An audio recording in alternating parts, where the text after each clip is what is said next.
Welcome to ReFolkUs, a podcast that helps you find your focus to build a thriving creative career in the music industry. I'm your host, Rosalind Dennett.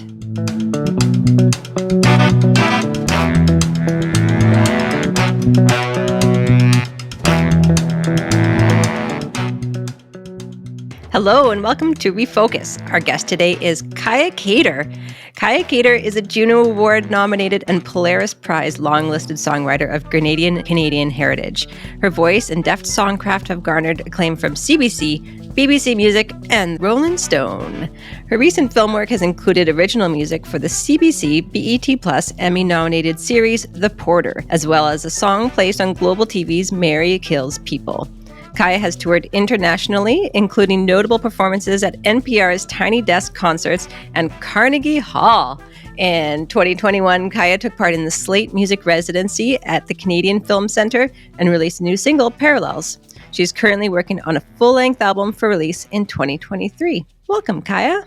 Hi, Rosalind. Happy to be here. I'm so glad you're here, and I've been really looking forward to chatting with you. I got to see you fairly recently at the old Folk Alliance International Conference, and it's always a delight and pleasure to get to catch up with you. How are you doing today? I'm really good.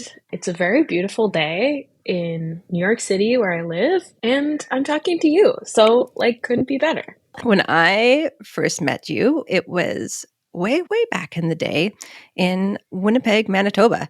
Can you give us a little bit of a background of what your journey was like? And you're a young person with a long career. So take us back to those Winnipeg days or before. Yeah, for sure. So born and raised partially in Montreal. My mom always worked in arts admin or some form of music admin festivals. She used to work for the National Arts Center. So often we'd move for her jobs. We were in Ottawa at one point. I was in high school, early high school, and she was running the Ottawa Folk Festival. And then she got a job as the executive director of the Winnipeg Folk Festival. So we moved in December. No. Yes, in December. This was early 2009, I think. And so we moved, and I started high school, second semester at a brand new school, which is, and I was maybe 15 and really terrified. Were you playing music at that point? Had you started playing? I was, yeah. So I had started playing, I was playing the cello for a long time, classical music, and then playing guitar on the side, and I had taken up the banjo, and a guy named Mitch Podolak, who was actually the founder of the Winnipeg Folk Festival and a big presence in the Winnipeg music scene. He basically encouraged me to play clawhammer banjo. His whole thing was that he taught people how to play clawhammer banjo and also cooked great barbecue. Those were his two goals in life. And so he got me young. He's Leonard Podolak's dad, if anyone knows the Ducks. And so, Mitch had been consulting on the Ottawa Folk Festival stuff. So he would fly to Ontario and give me lessons and stuff like that. And then it was really fortuitous because when we moved to Winnipeg, we were in Mitch's town. And so he set me up with lessons from a guy named Daniel Kulak, yes, who is a treasure of a human and just an incredible banjo player and bass player. So I sort of moved to Winnipeg, and then all of these really cool connections, including with you, Rosalind, were kind of burgeoning. And I also met Alison DeGroot, who's an incredible banjo player too, who played in a band with you called Oh My Darling. So many connections. Oh my gosh, I feel Mitch, along with Estelle Klein, really created this whole model of what we consider the Canadian folk festival. And Mitch was such a huge influence on so much of the Canadian folk landscape. It's so cool that you got to meet him even before coming out to Winnipeg and establish that connection. And he has such a deep knowledge of, specifically clawhammer banjo styles. I remember going to visit him at the Home Roots office, and he just kind of sets up shop there and leans back. Just imagine probably just playing banjo all day. And you go in to have a meeting about something or other, and it's mostly just looking at YouTube videos of cool banjoists he's into at that moment. And also, Danny Kulak, legend in his own right. Incredible musician and human. Allison also, A+ people. coming out Yeah, of that just great Winnipeg, you know? humans. And that was a really cool time to be in Winnipeg because your band, your string band, Oh My Darling, was sort of forming and starting to tour, I think at that point, already touring. And also Taylor Ashton, who's a great clawhammer player and incredible songwriter. Taylor Ashton was hanging out in Winnipeg That's right. at that point, and he had a band called Fish and Bird. And I don't know, I feel like there was this group of young people who were like 5 to 10 years older than me, who I just like loved. I loved hanging out with all of you. It was really fun and like so inspiring. Yeah, we'll have to do just a whole other podcast on the Winnipeg clawhammer renaissance of 2009 or whatever. Cool. So then from Winnipeg, where did you go from there? So I graduated high school and I didn't know what I wanted to do. I was really stumped. And so I decided to go back to Montreal where my aunt was living and just take a gap year and work. So I waitressed for a year. You know, continuously through my teenage years, I'd been going down to the States to go to these week-long old time camps, they call them, or where they usually take place on a college campus, but it's empty during the summer.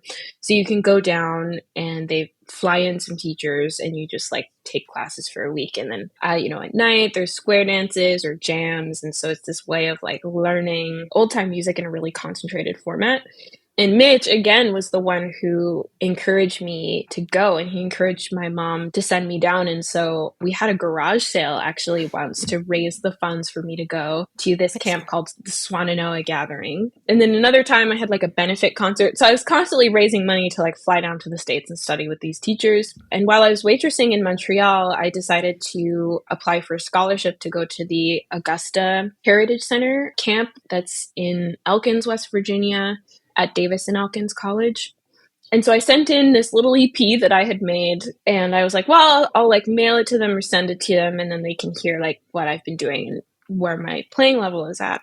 And it turned out that Davis and Elkins College had been looking for musicians who played string band music specifically to come down to the college and form a string band called the Davis and Elkins String Band and tour the string band around West Virginia, which is where the school is located, as a way to share the culture of Appalachia and also maybe encourage other Appalachian students and kids to come study there. And so I had no idea that this plan was in motion, but I just randomly sent my CD. And so they were like, okay, we found our banjo player. Like, we found the person that we want to ask to come study here and be part of this thing that we're building. And so they got in touch with me and they said, you know, we'd love to talk about offering you a scholarship. I don't know if you're in school. It seems like you're not.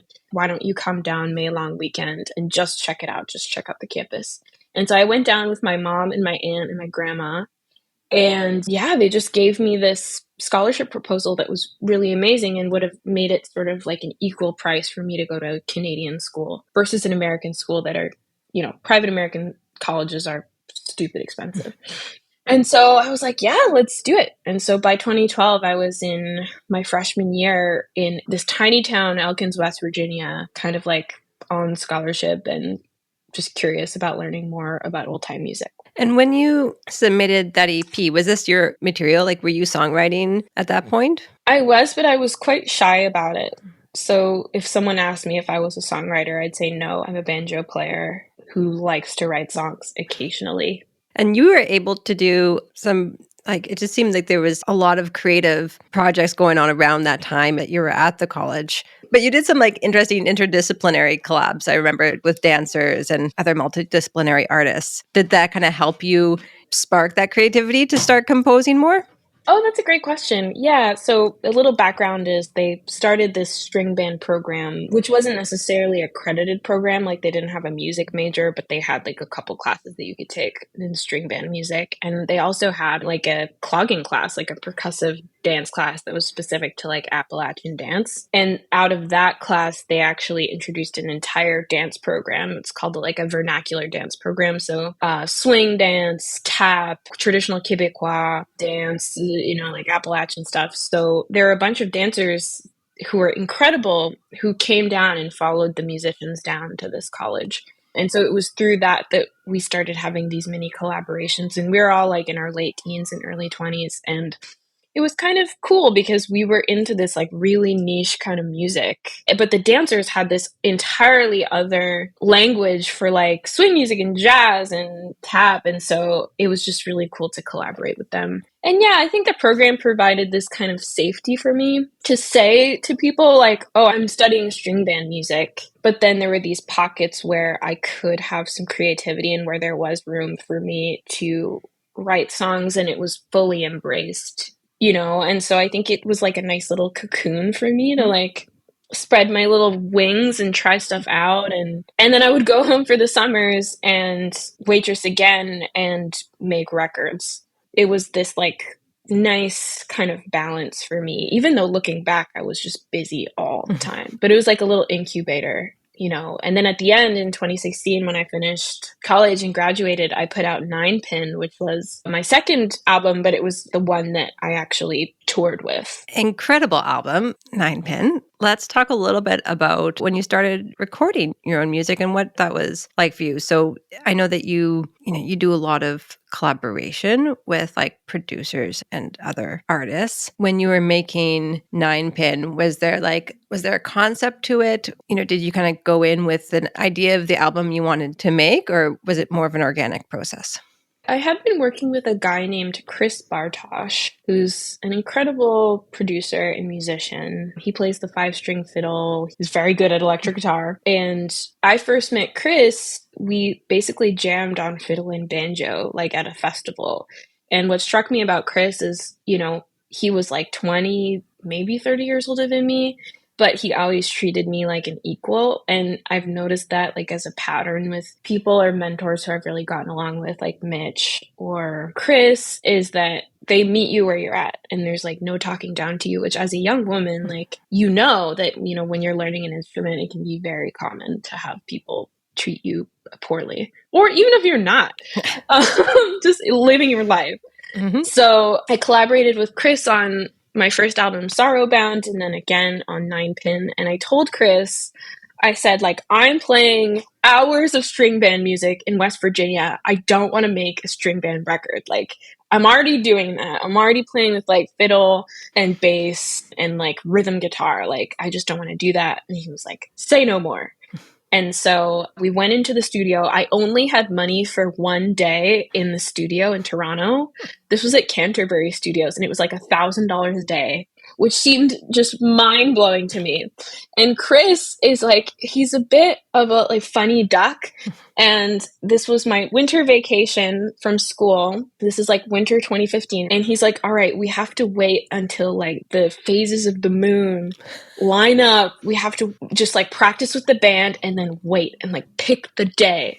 And so he really like, I don't know, something about it. I think this is something that Neil Young did anyway. And so I was like, okay, whatever. You know, I was 23 and I was like, had a million other things to do. And we picked the day. We went into the studio with the band. The band was Brian Kobayakawa on bass, Chris on like 5-string fiddle, and Caleb Hamilton on trumpet. And like Rakesh Tiwari played a few drum things, but it was like very much like not a string band thing, you know?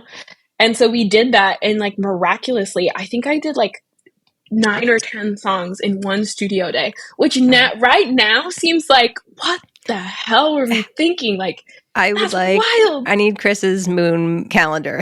That's incredible. Me too. And then we brought in some folks for overdubs. I know you sang on a Shape Note song that I was doing, and just like a lot of friends and favors and kindnesses. And then it just took off. People really liked that approach, which I was surprised. But I just had a lot of amazing people in my corner, including Devin Leger, who's a publicist who, you know, at Folk Alliance, I was playing those tunes right before I graduated. And that's where I got my first publicist, Devin, and that's where I got my first booking agent, was at Folk Alliance in 2016. And so that's how it all took off. And ever since then, I've been doing things a little sideways as a banjo player. The album, which again, I will just keep saying is incredible as the rest of your body of work. But it kind of, and correct me if I'm wrong, that kind of ushered in like the next phase of your music career, because then you started like really kind of hitting the road, right? Yeah, I did. And that was a shock because I had seen you tour. Like I had seen my friends who were older than me tour. And so I knew people and musicians who had toured and who I could ask advice, but you don't really know what it's like until you just get out on the road and kind of do it. And it was like, it felt like such a cold water plunge from the safety and the predictability of like my classes and my degree. So yeah, 2016 and 2018 was like I went to the UK, I was touring in the States, I was like touring a little bit in Canada, had zero boundaries or knowledge of like when I should not work and turn off my computer. You know, my anxiety was like totally climbing, but I didn't even know what anxiety was. Like I was like, oh, I don't have anxiety, but I definitely had anxiety. And just like really kind of, to be honest, like going into debt really for the first 5 years of my career from 2016, I like went into a lot of debt with this promise that things would sort of eventually even out and I would start to get SOCAN royalties and stuff. But like looking back, it was just complete chaos. Saying yes to like every gig, didn't know that I could say no to anything. Yeah. That's so interesting. Can we talk about this for a little bit? Because as someone who also struggles with boundaries and the anxiety that goes along with not having them, burnout is on the horizon when you're starring that hard, you know? A lot of people had to kind of take that pause during the pandemic. But you said that, you know, your hard road time was kind of until 2018. Was there something that happened in 2018 that made you pause and go like, maybe I can change the way that I'm doing things here? Yeah, for sure. So I've been going, no knowledge or understanding of, like we were talking about, what a boundary is. No understanding that I could say no and it would be okay, you know, and just a ton of heaping pressure on myself. And then also other people looking at me and saying, like, you're successful, you're successful. And I was like, you should see my credit cards, but like, I guess I'm successful. And I was touring in the UK with my partner, Andrew, who he's a bass player and he toured with me for a really long time. We tour less together now. But yeah, we were like in the thick of that and I was in the UK. And after every show, I would just berate myself. Like it was getting bad. It was like I wanted to be perfect and I wanted to have this, because I mean, I think that's the other side of growing up around so many songwriters and so many like incredible musicians is I knew where I wanted to be and I just wanted to get there. And I had no understanding that like it takes time, a really long time to hone your craft. And sometimes you're just young and green and like that's okay. And people love to see young people performing, even if you're not a prodigy or if it's not perfect. And so I was on stage. I'd been totally wiped out. I'd been touring like nonstop. And I was on stage and I was performing a song and I felt this weird sensation come up. Like my head felt hot and my body felt really bizarre. And what I later know is that like that was a panic attack. But when it was happening to me on stage, I thought I was dying. Like I was like, this is my last moment. Like might as well go out like in style. Like on a festival stage, like, all right, this is what's happening. Like I'm dying. And so that ended and I was like, what the fuck was that? And that was like the point where my body was just like really trying to communicate with me that like it wasn't okay, because my mind was like not picking it up at all, cognitively, consciously. And so it was like a long path after that to just being like, holy shit, I need to back off. Like I need to really take my foot off the gas.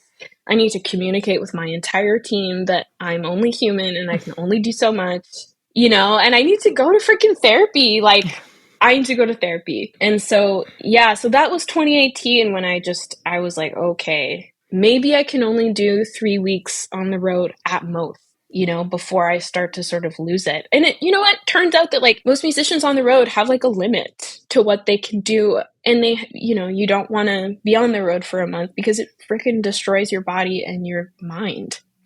Yeah. You brought up like the idea of like the perception of success. And what I find that really interesting as a conversation, because it's like success and being like too busy or being like on the burnout trajectory, sometimes just look exactly the same. Or we have this idea of like, success means that you're busy all the time and you're working all the time and you're gigging all the time and you're presenting that stuff is happening. Don't worry, I'm not resting. Stuff is always happening. It's a lot of pressure. And certainly like social media added to that a billion times. Were you able to, when you realized that, okay, something's amiss here, something's up, I got to make some changes. How were you able to kind of roll with that pressure that's still there, but whilst taking care of yourself? Yeah, well, something I started doing, I realized, and this may seem very obvious to listeners, and I apologize, but I realized that because I have an irregular schedule, often I'll work weekends. And then what I used to do is get home on like Monday or Tuesday and just be like, oh my God, it's the work week. I have to work.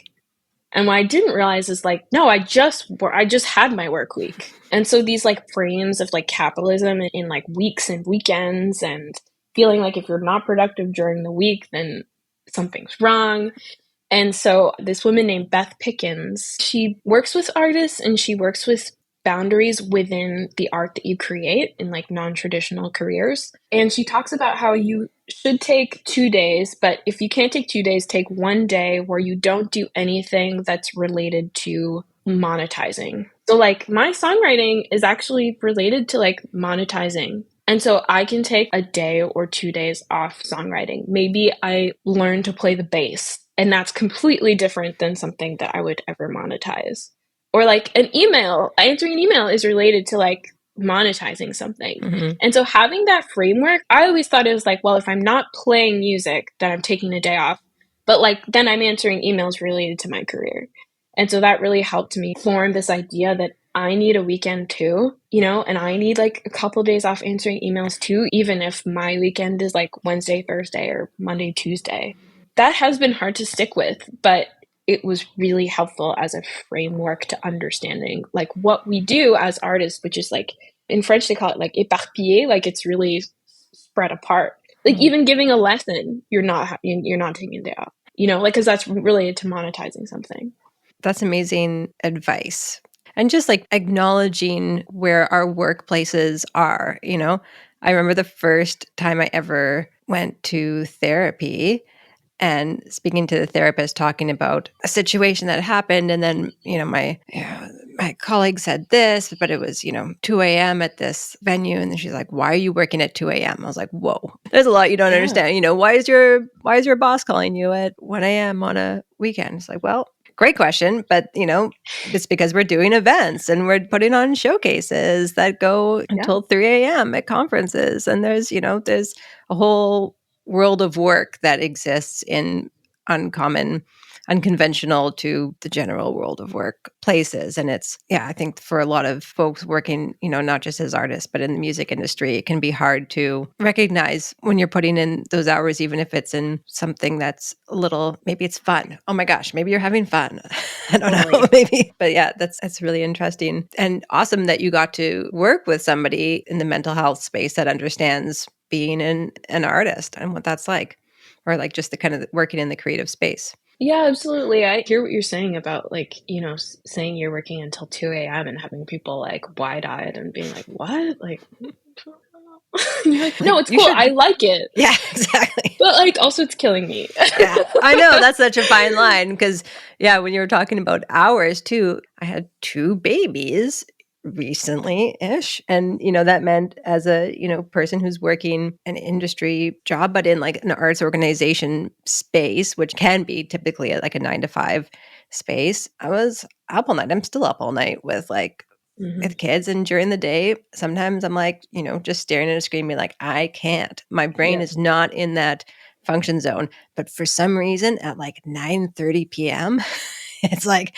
that's the sweet spot. And I'm like, boo, boo, boo, boo, boo. Now I can answer all the emails and do all the reports I had to do, and been on a bit of my own journey there of being like, and that's okay. This seems like it's crossing a boundary, but it's actually not. It's working with my schedule and my life and what makes sense for my own physical and mental health at the moment where I'm at this stage. But to the outside person, you know, they're getting an email from me at like 10 p.m. and they're like, Rosalind, stop. Why are you still working at 10 p.m.? They think like, you've been like just toiling away on that keyboard for like 12 hours, which you haven't. I mean, sometimes I have, but in this specific scenario, I haven't. Yeah. Yeah, working non-traditional hours, it's really a different thing, you know, like I think Corin Raymond said it's the job of the night people to take the money from the day people. And like it's the job of the day people to like work all day to give their money to the night people. And it's this like little like economy that we have. And then the night people like then go buy groceries and give them to the day people. And I it's love like, it. it's circular. I like that. I really like that. So then after this, going back to 2018, there's this shift in where your head's at in terms of like touring and being on the road all the time. Is that when you started getting into composing for film? Were those two things did those happen around the same time? Was that correlated? Yeah, it was actually the start of that because I was part of this group. It used to be called Toronto Women in Music or something. And now it has a different name. It's more inclusive. It's not just like aiming at like cis women. Mm-hmm. But basically, there was this artist named Laura Dickens who was just a great, great electronic music artist. And they said, they were like, well, why don't I just like give some lessons for free on Ableton, which is like a music production software, to people who have often felt like excluded in production spaces. And so Laura was like, yeah, I'll offer it. And I just happened to live like 2 blocks away from Laura in Toronto. And they were offering the lessons at their house. And so I was like, all right, cool, I'm going to go. And I downloaded like the little Ableton free trial 30-day thing, and Laura basically walked like a group of us through how to use Ableton. And this was 2018, and it like opened up a new world for me. I had been working in GarageBand and just feeling generally like in my previous albums feeling like it was really hard to articulate what I wanted, and Chris was really good and he listened to me, and it was like totally symbiotic. But I was like, I want to get better at like just doing something myself, or if I have an idea, just putting it down exactly the way that I want to hear it. And so that started my journey in Ableton and like music production.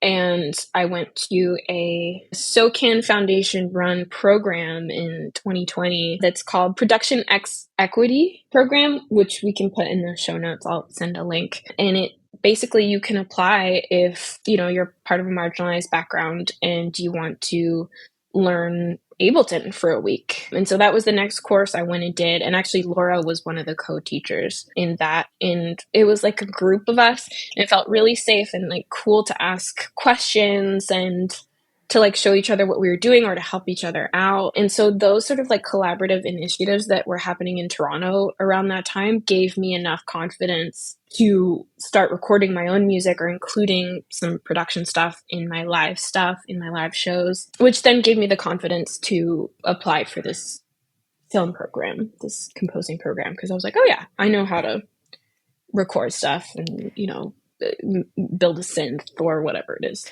And the program you're talking about is the program at the Canadian Film Centre, correct? That's right, yeah. Maybe talk a little bit, let people know about what that program is like and what that experience was like for you. The Canadian Film Centre has a program called the Slaight Family Music Lab, which takes 3 songwriters and 3 composers. I think they're referencing like instrumental leaning composers.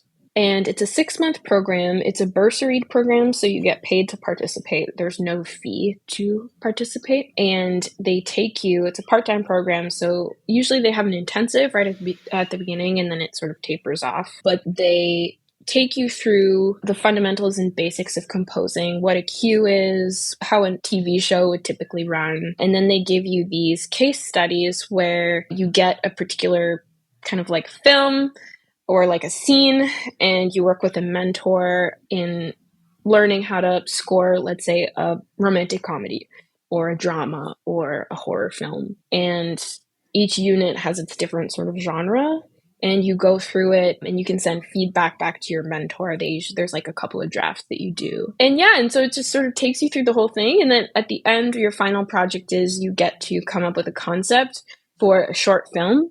And they find a director and a writer and producers and actors to build that reality, like build that into a film, your idea, and then you get to score it. Wow. And you don't have any sort of feedback from it's your project, so you get to decide like the artistic vision. Whereas there are some, you know, projects in the program where you're put with a director or a writer and you get to experience them giving you feedback. It's really comprehensive and like kind of amazing, because you get to sort of fail in these like really safe environments versus being on a really high stakes film production where you got to know what you're doing. So that sounds amazing. So coming out of that program then, how did you start to enter into doing that professionally? Was the Porter your first gig doing that kind of work, or did you have some other work leading up to that? I'd done some work on some short documentaries. I have a couple of friends in West Virginia who have a production company, and they really liked my music.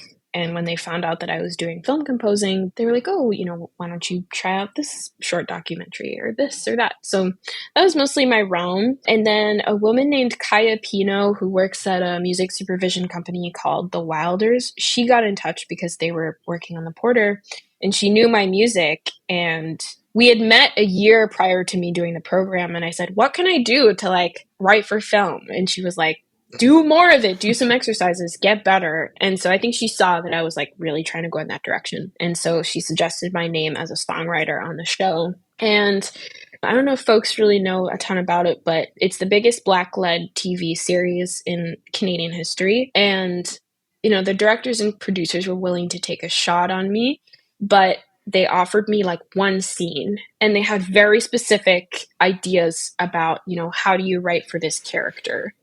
And they were like, we don't want something schmarmy. We don't want her to be like longing. We want her to be like, the scene was that she was auditioning and she needed to like sing something that caught people's attention. And then it was like a 4-day turnaround. It was like, all right, write it like now. And so I had to come up with a melody and a demo, and then I sent it to them, and they ended up really liking it, which was amazing because after that, they would like come back with more scenes and projects for me. But originally it was just this one scene, and it sort of felt like the character was auditioning, but I was also auditioning for this role as a songwriter on this series. So it was very meta. That's very cool. Yeah, I've got to see some clips of your work there, and it's so amazing. It's really exciting to see someone performing something and be like, oh, I know who wrote that, and to like have a little glimpse inside of the process of how the magic is made. So what advice would you give then to somebody, an artist who is interested in getting into composing, and where would someone start? Well, my first piece of advice would be to get comfortable on some kind of software. So that can be Logic, Pro Tools, Digital Performer, Ableton. Get off GarageBand. If you've been using GarageBand, try something else. A lot of people I know go to Logic because it's a Mac program and a lot of the shortcuts feel more natural than Pro Tools. Ableton's also a great music creation software. So if you're kind of looking to do multiple things as like a songwriter and a composer, Ableton can be good for that. Get yourself used to that first. Try recording yourself. Apply for that SOCAN program. If you're part of a marginalized background, that can be really helpful because there's like a framework for learning Ableton. And then don't be afraid to, put out a thing and say, hey, I'm looking to get into film composing. Because I think there are people in your immediate network who might be directors and who might not have a huge budget for somebody to compose. And so maybe you offer to do a couple things for free just to see how it feels and see if you even like it. And then keep putting out records. Those are really good. For this Canadian Film Centre program, I'll just quote from them what it takes to apply. So they say, to apply, songwriters must have written songs that have been placed in film, television series, web series, commercials, video games, theater, and or released by a record label or have a publishing contract. So most musicians I know already have a label, even if they're on their own label. So you can really get into this program just off the stuff that you've written yourself. And then, do a little bit of both. Like try writing a song for a film, try composing for a film, and see what you like better. Like it turns out that I vastly prefer songwriting for film than composing for film. I find composing to be like a little bit long and tedious sometimes. And with composing, you work sort of inside of your own box. And as a performer, I really ended up missing being in front of people. And so with songwriting contracts, it's really nice because I get to write a song for a film, but then that's done. And then I get to go perform. So it's really about figuring out, what do you want your life to look like in 10 years? Do you want to be mostly at home do you actually really like being on the road? I think those things will determine what kind of path that you take, but you always have a path forward. And I think songwriters, especially, we have way more skills than we give ourselves credit for. And so I think that switch into songwriting for TV or composing for TV is not as much of a daunting jump as you would think it is. And so that's what I would love to leave people with, is like, if you're interested in this, you can do it.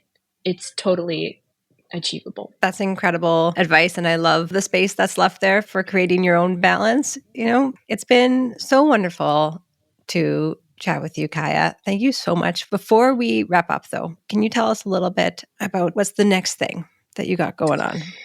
The next thing is I have an album tentatively called Strange Medicine that will be out hopefully in the fall of 2023. It's 10 songs, all written by me, and maybe a more personal album than I've ever put out. So I'm excited to release that and then tour it. And where can people go to find out all of your stuff, everything Kaia?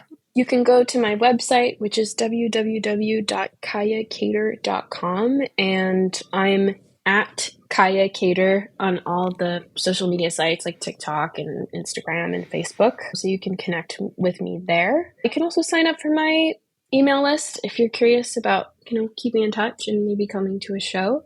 And then if anyone wants to just drop me a line who's more curious about learning about film composing, you can do that through my website. Just type in the contact submission box and then it'll be sent to me and we can talk. That's so generous, Kaia. Thank you so much. I definitely recommend checking out your incredible catalog of work, which we didn't even touch on grenades.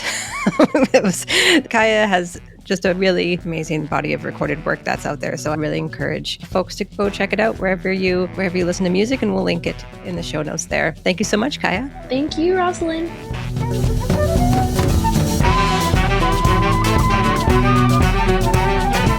That's it for this episode of ReFolkUs. Please subscribe, rate, and review on the podcast app of your choice so you never miss an episode. For more information, you can visit us at folkmusicontario.org and follow us on social media at folkmusicontario. This ReFolkUs session is brought to you through the generous support of the Department of Canadian Heritage.